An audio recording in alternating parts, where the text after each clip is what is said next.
परमेश्वरी जोत धन गुरु नानक पातशाह जी नूं अपनी सुरत सोच विच विसा के बैठे सतसंगी जन सारे फतेह बुलाओ। वाहिगुरु जी का खालसा वाहिगुरु जी की फतेह।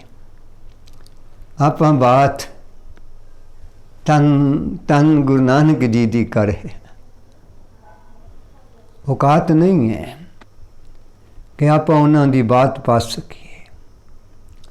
आपां ते उस निके जे बच्चे वांग हाँ जिहदे को शब्दां दी कमी है, जिहदे को अजे उहदी जेब दी समर्था भी कमज़ोर है ते अजे शब्द भी जिहड़े उहदे अंदरों स्पष्ट नहीं निकलते, तोतली जी आवाज़ है। तो सच्ची गल है कि आपां भी जो कुछ गल करें तोतली आवाज़ तो वध कुछ भी नहीं है। अपने सामने जो साखी चल रही है वह है गुरु नानक जी दे विआह कारज की साखी।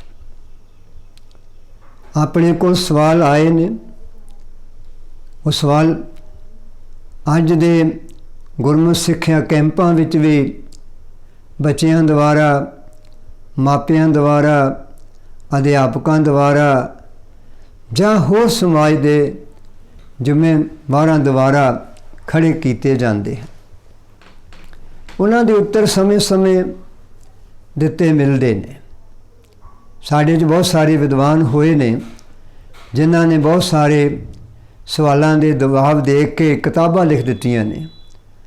प्रिंसीपल साहब जी की सतवीर सिंह की पुस्तक 100 सवाल, सरदार डॉक्टर गुरबख्श सिंह की पुस्तक गुरमत दे प्रश्न उत्तर जिहड़े गुरमुख सिक्ख्या कैंपां नूं मद्दे नज़र रख के तैयार की गई।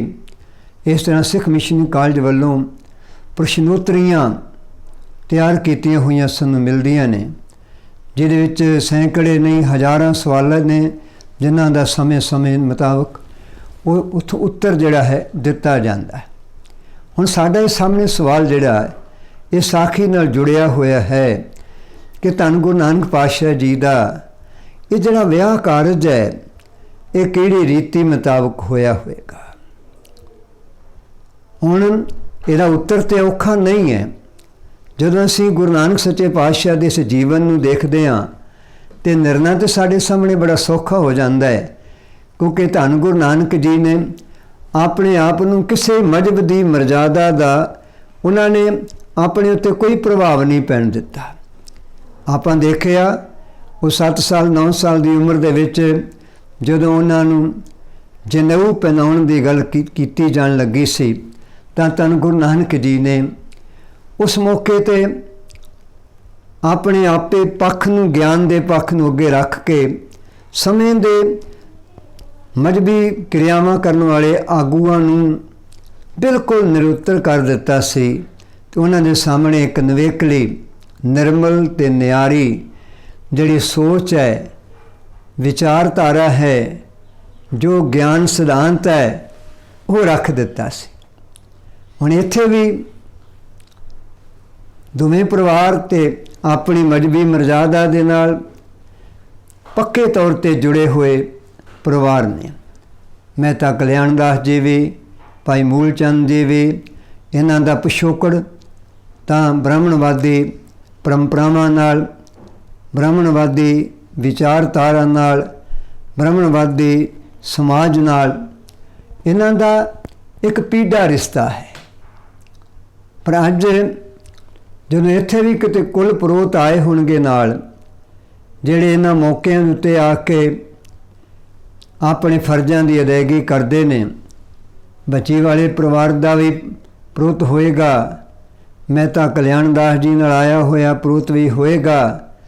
पर इत्थे धन गुरु नानक जी का जो निर्णय लिया, जो जिस रीति नूं जिस मर्यादा नूं धन गुरु नानक जी ने अपनाया वो किहड़ी है, ये सवाल है।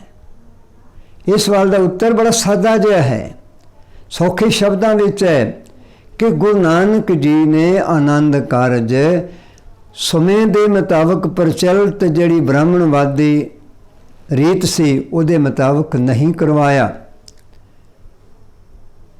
क्योंकि गुरु नानक जी अपने आप ਨੂੰ ਕਿਸੇ ਮਜ਼ਹਬੀ ਬੰਦਿਸ਼ ਮਜ਼ਹਬੀ ਮਰਜ਼ਾਦਾ ਦੇ ਵਿੱਚ ਭਾਗਾਂ ਵਾਲਿਓ ਉਹ ਨਹੀਂ ਪਾਬੰਦ ਗਿਣਦੇ। ਹੁਣ ਇੱਥੇ ਸਮਾਜ ਬੈਠਾ ਹੋਏਗਾ, ਉਹਨਾਂ ਦੇ ਸਾਹਮਣੇ ਜਨੇਊ ਪਾਉਣ ਤੋਂ ਇਨਕਾਰ ਕੀਤੇ ਜਾਣ ਵਾਲੇ ਵਾਕਿਆਤ ਵੀ ਹੋਣਗੇ। ਉੱਥੋਂ ਵੀ ਕਈਆਂ ਦੇ ਮਨਾਂ ਵਿੱਚ ਇਸ ਤਰ੍ਹਾਂ ਦੇ ਖਿਆਲ ਹੋਣਗੇ। ਅੱਜ ਵੇਖਦੇ ਹਾਂ ਕਿ ਨਾਨਕ ਜੀ ਕਿਹੜੀ ਮਰਜ਼ਾਦਾ ਦੇ ਅਨੁਸਾਰ ਅੱਜ ਆਪਣੀ ਜ਼ਿੰਦਗੀ ਦਾ ਇਹ ਕਾਰਜ ਕਰਵਾਉਂਦੇ ਨੇ। ਉਹ 'ਚ ਹਮੇਤੇ ਜਾਂ ਵੱਖਰਾ ਵਿਚਾਰ ਰੱਖਣ ਵਾਲੇ ਇਹ ਸਾਰੇ ਤਰ੍ਹਾਂ ਦੇ ਵਿਅਕਤੀ ਰਿਸ਼ਤੇਦਾਰਾਂ ਦੇ ਰੂਪ ਦੇ ਵਿੱਚ ਵੀ, ਸਮਾਜ ਦੇ ਹੋਰ ਵਰਗਾਂ ਦੇ ਸੰਬੰਧ ਦੇ ਨਾਲ ਰੱਖਣ ਵਾਲੇ ਵਿਅਕਤੀ ਵੀ ਇੱਥੇ ਹਾਜ਼ਰ ਬੈਠੇ। ਪਰ ਜਦੋਂ ਸਾਨੂੰ ਇੱਕ ਗੁਰੂ ਨਾਨਕ ਸੱਚੇ ਪਾਤਸ਼ਾਹ ਜੀ ਦੀ ਸ਼ਖਸੀਅਤ ਨੂੰ, ਉਹਨਾਂ ਦੀ ਜ਼ਿੰਦਗੀ ਦੇ ਉਸ ਪਵਿੱਤਰ ਕਰਨੀ ਨਾਮੇ ਨੂੰ ਆਪਾਂ ਦੇਖਦੇ ਹਾਂ ਤਾਂ ਉੱਥੇ ਇੱਕ ਗੱਲ ਦਾ ਬੜਾ ਸਾਨੂੰ ਵਿਦਵਾਨਾਂ ਦੁਆਰਾ ਕੀਤਾ ਹੋਇਆ ਨਿਰਣਾ ਮਿਲਦਾ ਹੈ ਕਿ ਗੁਰੂ ਨਾਨਕ ਜੀ ਨੇ ਇੱਥੇ ਬੇਦੀ ਦੇ ਨਾਲ ਬ੍ਰਾਹਮਣੀ ਕੁਲ ਰੀਤੀ ਦੇ ਮੁਤਾਬਕ ਆਪਣੀ ਜ਼ਿੰਦਗੀ ਦਾ ਕਾਰਜ ਨਹੀਂ ਕਰਵਾਇਆ। ਉਹਨਾਂ ਨੇ ਉਸ ਰੀਤੀ ਨੂੰ ਅਪਣਾਉਣ ਤੋਂ, ਕਰਨ ਤੋਂ ਇੱਥੇ ਉਹਨਾਂ ਨੇ ਉਹਨੂੰ ਰੱਦ ਕੀਤਾ ਹੈ।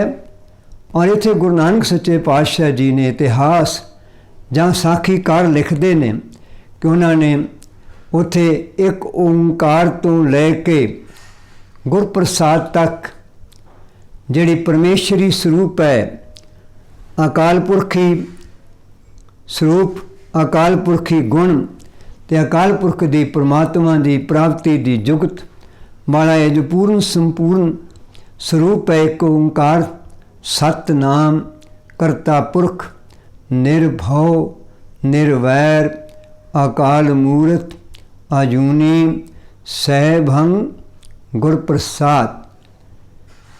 ਇਹ ਲਿਖਿਆ ਬੜੇ ਅਦਬ ਨਾਲ ਰੱਖ ਕੇ ਸਤਿਕਾਰ ਨਾਲ, ਤੇ ਉਸ ਰੱਬੀ ਇਸ ਗਿਆਨ ਦੀਆਂ ਪ੍ਰਕਰਮਾਂ ਜਿਹੜੀਆਂ ਕੀਤੀਆਂ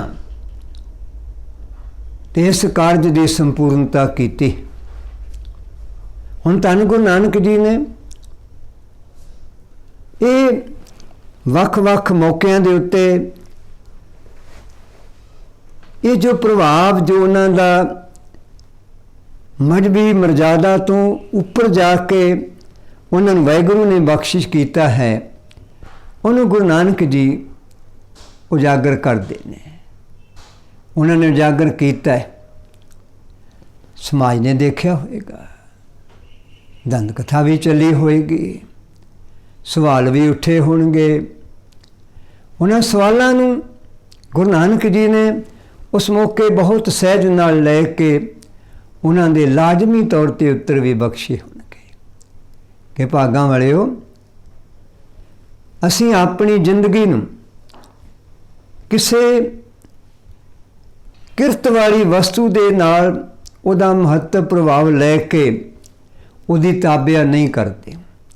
ਸਾਡੀ ਜ਼ਿੰਦਗੀ ਰੱਬ ਦੀ ਤਾਬਿਆ ਹੈ, ਪਰਮਾਤਮਾ ਦੀ ਤਾਬਿਆ ਹੈ, ਵਾਹਿਗੁਰੂ ਦੀ ਤਾਬਿਆ ਹੈ, ਕਰਨਹਾਰ ਦੀ ਤਾਬਿਆ ਹੈ, ਰਚਨਹਾਰ ਦੀ ਤਾਬਿਆ ਹੈ।